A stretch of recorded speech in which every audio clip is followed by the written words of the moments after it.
I was diagnosed with an incurable cancer of the central nervous system called neuroblastoma stage 4. Doctor said no chance of survival, take your boy home and allow him to live the next few months with his family because there's nothing that we can do. But like everybody in this room, we all have choices, and the choices that we make each and every day can reshape and remold and redefine our future. My mum asked one question. I don't want to know what the chances are of my son dying is. I just want to know what the chances are of my son surviving is. The doctors gave me a 96% death rate. They said, go home. But my mum looked at my glass being 4% full and not 96% empty. But the next day, a doctor came in from America. He said, we're trialing a drug, it's called DTIC. Never been trialed on humans before, only on animals. We're going to trial it on 25 kids. And I truly believe that outside of love, hope is the most powerful word in the English dictionary. This instilled hope into our lives. We started this drug 9 a.m. Tuesday morning. Within 1 month, 20 out of the 25 kids had passed away. Within 90 days, 24 out of the 25 kids were dead. My mum, she would sit there and she would watch a doctor come in and zip up a body bag and wheel them out because of the same drug that she chose to put me on. I say to people all around the world that I'm one of the lucky ones. But I never say I'm one of the lucky ones because I'm still alive. I say I'm one of the lucky ones because I wasn't my mum. My mum had it tough. She had to make a choice to inject the drug into a child that has killed everybody that had ever taken. Until one day I was finally allowed to go home. The doctor said to my mum, your son, he will never go to school, he will never play sport, he'll be a housebound baby, and if he reaches his teenage years, it'll be a miracle. But we believed in miracles. And my mum wanted my dreams to come true. When I was lying in hospital, my mum bought me a Velcro glove and a Velcro ball. And she'd sit down at the end of the bed and she'd lob the ball to me, I'd catch it and I'd throw it back till she gets further and further away until eventually I said to her, I have a dream, and that dream is to one day play baseball in America. And people laughed at me. Nobody in your life will tell you what you can do. They'll only ever tell you what you can't do. My dream was to play baseball in America, and I wanted to do everything in my power to make sure that happened. And there was a lot of hiccups along the way. I had my first heart attack when I was 12. I had glandular fever, I had bacterial meningitis. But people kept telling me I wouldn't do it. So it made me work really hard to make sure I could do it. I was lucky enough at the age of 17 to sign a contract and live in America and play baseball.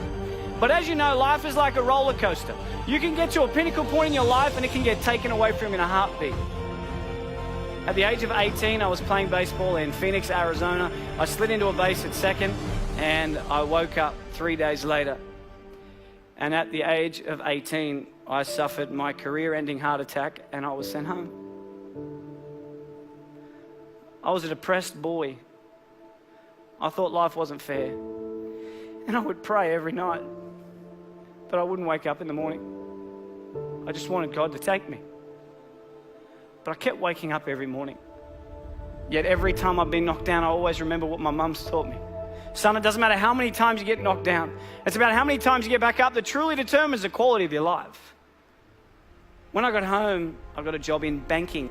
This guy, day 3, tall old guy came in. He said to me, Michael, I'm Tom, I'm the CEO, let's have a chat. I had no idea what CEO stood for, but I just went in there and listened. He said, Michael, where do you see yourself in 5 years' time? I had no idea where I was going to be in 5 years' time, but my mum, she always taught me, son, shoot for the moon, and if you miss, you'll end up in the stars. So I said to him, Tom, in 5 years' time, I'm going to take your job. He hated me. Don't ever say that to your boss, okay? They do not like you when you say that. But within 12 months, I was the youngest bank manager in Australia. Within 2 years, youngest area manager. 3 years, youngest state manager. Within the 4th year of being with this company, I was the youngest national sales development manager for one of the largest companies in the world. At the age of 23, I had 600 staff, had 120 banks around Australia and New Zealand. I made lots of money. I lived in $1 million house, had a $100,000 sports car, wore the Armani suits and the Rolex, and I reported directly to my mate Tom. But can you imagine if we look at success not about the materialistic possessions that we can take from this world, but rather what we can give back to this world that makes it a better place than what we found it? I was fortunate enough to be in a position to be able to do something for the most inspirational, the most influential, and the most loving person I've ever met, and that was my mum. On June 16 last year, I was lucky enough to put a pink ribbon on a door to a brand new home. And I got a chance to buy my mum a brand new house. to be able to give back to someone that has sacrificed so much for me is without a doubt the greatest gift. It puts a smile on my face knowing that I've been able to help her. And when I was 7, I heard through the curtains the doctor say to my mum, he will never go to sport, he will never play baseball, he will never ever go to school, and if he reaches his teenage years it'll be a miracle. And my mum, she walked out, and I said to her as if I didn't hear, what did the doctor say? And she said, everything's going to be okay, son. When I was 12, I had a heart attack, and the doctor said to my mum, he will never play sport again. She walked out, and I said, what did he say? And she said, everything's going to be okay, son. And earlier this year, I finally got a chance to return the favor. Unfortunately, earlier this year, the doctors found 4 tumors in my throat. I've never seen my wife cry so much in all my life. The doctor said to me, Michael, we're sorry, but tomorrow's not guaranteed. You need to slow down. But that's one thing we all have in common, because no one's guaranteed. I think that life is not about the amount of days that you live on this earth, but it's about what you fit into those days that allows you to live a remarkable life. And I remember driving home, and she called me, my mum, and she said, Mike, what'd the doctor say?